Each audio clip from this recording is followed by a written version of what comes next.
Welcome back to the Deep Dive, where we take your source material and distill it into knowledge you can actually use. You know that moment, right? It's probably happening right about now. The calendar is about to flip over, and you get this sudden universal impulse to just draw a line in the sand, and you declare, this year I'm finally going to do it. It's that seasonal craving for a fresh start, and it is a global thing. So today we're doing a deep dive into a really fascinating stack of sources. They're all conversational, which is great if you're practicing your English, but the real gold here isn't, the pronunciation. It's the blueprint they reveal about why we set goals, and more importantly, the crucial strategies that decide if we succeed or fail. Exactly. Our sources are full of fun stories, cultural tidbits, but our mission today is to cut through all that. We're pulling out the principles for setting goals that actually stick, turning those big, vague hopes into something you can measure. And as a bonus, we're going to arm you with the linguistic toolkit you need to talk about your goals with confidence. So we have a clear path for you today. First, we're just going to enjoy the celebrations. We'll explore some fun traditions and global customs. Then we pivot to the hard truth. We're calling it the resolution trap. That's where we'll look at why so many people fail and, what the secrets to success are. And finally, we'll wrap up with practical strategies and the specific language you need. Okay, let's get into it, starting with New Year's Eve itself. Our sources painted two really different, almost opposite pictures of how people celebrate. Yeah, on one side you have the small, intentionally cozy and warm party. We heard about a get-together of maybe 10 people. There's a fireplace going. Low-key stuff like card games. And snacks, of course. Chips, dips, small sandwiches. That's all about intimacy and warmth. And the other side is just total calm. One speaker described just staying home, cooking a favorite meal, tomato pasta with fresh basil and garlic bread, and watching the big city fireworks display on TV. Right, which sounds lovely. But here's the detail that made it so real. Their cat, Pepper, was apparently terrified of the fireworks going off in the neighborhood. She spent the whole night hiding under the bed. It's just a reminder that even in our quietest, most planned moments, there's always a little bit of chaos. Whether it's chaos or calm, though, there's that one shared moment, isn't there? The countdown, everyone shouting 10, 9, 8, I'm out. And then the toast, sparkling juice for the driver, champagne for everyone else. It's that global moment. And then you shift into New Year's Day, and the theme just instantly becomes rest and renewal.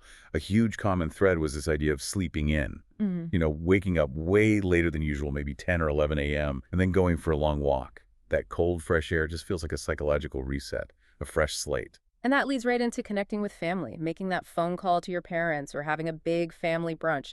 That's a great way to kick off the year, which is another key phrase we found. It just means to start something in an energetic way. And that kickoff usually involves pancakes, eggs, bacon, all that good stuff. The sources also gave us a glimpse into some specific American customs for the day, like watching the Rose Parade in California, those incredible floats made entirely out of flowers, and then settling in for the big college football bowl games, which can pretty much take up the rest of the day. But let's zoom out a bit, because this desire for a clean slate is everywhere. The global traditions we found in the sources are just fascinating. It's like humanity has tried every possible trick to engineer some good luck for the new year. Oh, absolutely. In Scotland, you have Hogmanay and the custom of first footing. The belief is that the first person to cross your threshold after midnight needs to be a tall, dark-haired man. And he has to be carrying things like coal or bread or whiskey. That's a very specific late-night guest. It is. It symbolizes warmth, food, and prosperity for the year. And then in Spain, the goal is super specific. You have to eat 12 grapes at midnight, one for each time of the clock. So you're trying to get luck for all 12 months of the year. Right, and if you miss one, you miss out on that month's luck. And in Brazil, people wear white and jump over ocean waves for good fortune. But the one from Denmark, that's my favorite. The plate breaking. Yes. You intentionally smash plates on your friends' doorsteps. It sounds like you're trying to start a fight. I know. But it's actually a huge compliment. The more broken plates you have outside your door, the more friends you have. I made a very good broom. You'd need an industrial one. But whether you're breaking plates or cooking pasta, it all leads to the same place, right? The quiet of January 1st, where you ask yourself, okay, what am I going to change? And that brings us to our pivot point, to the strategy. Right. This is where we leave the fun anecdotes behind and get into the sobering reality. We are talking about the resolution, which is just a firm decision to do or not do something. Or, as one source put it, a promise you make to yourself for the new year. The idiom for this is to turn over a new leaf. You're starting fresh. And yet, actually turning over that leaf is famously hard. The sources cited a number that honestly makes you question the whole thing. Only about 8% of people actually achieve their New Year's resolutions. 8%. Which means a staggering 92% of people who start on January 1st with all these hopes, they've given up by February or March. So that raises the big question for our deep dive. Why? What's going on? And the sources were very clear. The failure point is almost never a lack of motivation at the start. It's usually one of two flaws in the goal itself. Either it is completely unrealistic or it's way too vague. Let's start with unrealistic. The sources had a perfect example. Someone resolved to exercise every single day. Well, that's a classic mistake. Right. It's so ambitious it leaves zero room for being sick or for travel or just a bad day. And sure enough, that person got a cold, missed one day, felt like a total failure, and just quit. And that right there is the all-or-nothing mentality. It kills progress. Yeah. Psychologically, if you define success as 100%, the second you hit 99%, you've failed. Your identity shifts from, I'm a person who exercises, to, I'm a person who failed that goal. Yeah. And once that happens, the motivation just collapses. And the other side of the trap is vagueness. I want to be healthier, or I want to read more books. It feels good to say, but there's no roadmap. Exactly. If you've read one more page this year than you did last year, did you succeed? I mean, technically, yes, but it doesn't feel like a win. So the solution, which we pulled directly from the successful people in our sources, is to make your goals explicitly specific and measurable. That's it. That is the single biggest difference between a resolution that fails and one that sticks. Okay, so let's make this practical. I'm the person who wants to read more books. How do I apply that specificity rule to make it stick? You have to quantify it. Instead of the vague, read more, your resolution becomes read one book per month. That's 12 books in 1 year. It's a clear checkbox kind of commitment. And for any of our listeners who are English learners, the sources had a really smart tip. Make those first few books easier English texts. So the goal is still challenging, but it's also highly realistic. That makes so much sense. Or take cooking, another common one. Instead of be a better cook, one speaker changed their goal to something so achievable. Learn how to cook 5 new meals over the entire year. Yeah, that takes all the pressure off. Or you can be even more structured. Learn one new recipe each week. By the end of the year, 52 new dishes. It turns a wish into a weekly task. And that exercise goal has to change from every day to something like go to the gym 3 times a week. A real target is always better than a vague dream. So we've set a specific measurable goal, but that's just, 10% of the battle? Now we need the systems to actually stick to it. Yes.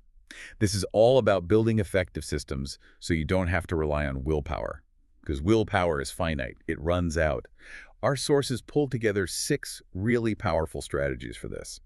So once you have the goal, where do you put it? Just in your head? No, the sources were very clear on this. You have to make it feel real and official. Yeah. So strategy 1 is write them down, put them in a notebook, maybe on your nightstand where you'll see it every single morning.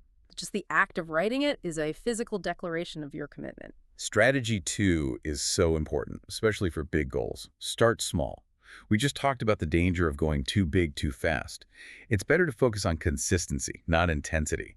So practicing Spanish for 15 minutes every day is way more effective than trying to cram for 3 hours once a week. You avoid burnout. And as you start, you have to know what's working. That's strategy 3. Track your progress. Use a journal, an app, a calendar, whatever. Just mark your wins. It feels so good to look back and see that chain of successes you've built. And it helps you spot patterns. Like maybe you always skip the gym on Wednesdays. Okay, you can adjust your week. Which brings us back to what might be the most crucial strategy of all. Strategy 4. Be flexible and forgiving. You have to reject that all-or-nothing thinking. Yeah. If you miss a run on Monday because work was crazy, it doesn't mean the whole week is a failure. The sources all stress this. Just starting it on Tuesday. Being consistent 80% of the time is incredible progress. It builds resilience. That shift from perfection to consistency, that feels like the biggest insight here. Okay, strategy 5 is about automation, especially for money goals. Use automatic systems. The resolution to save more money is so common. One speaker wanted to save 20% of their income, so they set up an automatic bank transfer. On the 1st of every month, that money just moved to a separate account. Done. That's brilliant. It completely removes the temptation. You don't have to make a decision every day. The system makes the decision for you. It reduces that reliance on willpower, like you said. And finally, strategy 6, accountability. Tell someone, a friend, your family. Find an accountability partner. Just knowing that you have to check in with someone. Mm. It provides that little bit of external motivation that we all need sometimes. Yeah, that social pressure can be a really good thing. And before we move on, the sources pointed out this amazing bonus that happens when you set specific goals. They called it the ripple effect. Start with a super specific goal, like learn 5 new recipes. Hmm. And then suddenly you realize you're eating healthier, you're saving money on takeout, and you're actually enjoying it. You didn't even resolve to save money, but the system you built did it for you. It's the power of focusing on the process. And just for context, the most common resolutions were health and fitness, saving money, learning new skills, like a language or coding, improving relationships, and quitting bad habits, all of which, can use these 6 strategies. Okay, so let's switch to the language toolkit, because if you do all this, you need the right words to talk about it. Let's start with that feeling of excitement about the future. I'm certainly looking forward to using this vocabulary in my next conversation. That's the perfect way to use it. I'm looking forward to. Means you feel happy and excited about what's coming. The key grammar point here, especially for learners, is that you need a noun or an ing verb after it. So you're looking forward to the weekend or looking forward to seeing you. We also heard about the dream plan. This isn't just, a normal plan like going to the supermarket. No, a dream plan is that big long-term hope. Like saving for 3 years to take a trip to another continent, or, that dream of having a small house by the sea one day. It's that huge overarching motivation. And speaking of time, whenever we look back, one phrase always comes up. Time flies. Yes, we use it when we're surprised at how fast a period has passed, right? Often with a little bit of nostalgia.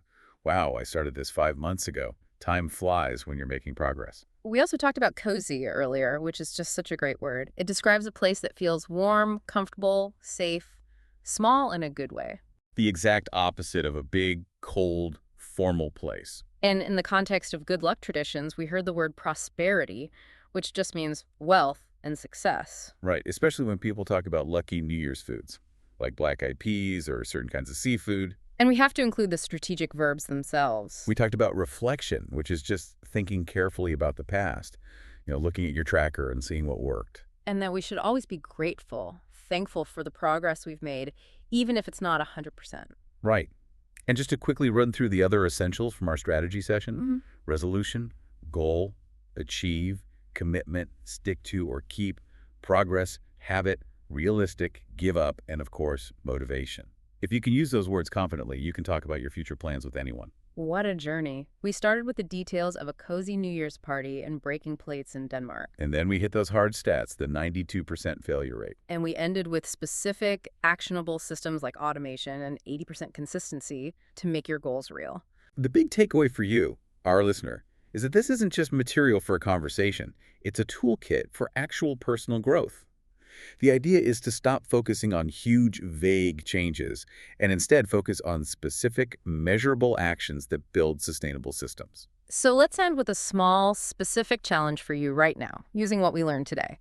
Forget the whole year for a second. What is one small plan you have for next month? Keep it low stakes. Keep it specific. Maybe your plan is to finally clean out that one closet you've been avoiding. Or maybe you'll decide to watch 3 classic movies you've always meant to see and just write down one thought about each one. Or maybe your small plan is to buy your very first houseplant. Bring a little life into your space and just commit to keeping it alive for 30 days. You could even name it, maybe something like Greenie. The point is to think small, make it specific, and then act on it. Good luck with your goal setting, and thank you for diving deep with us.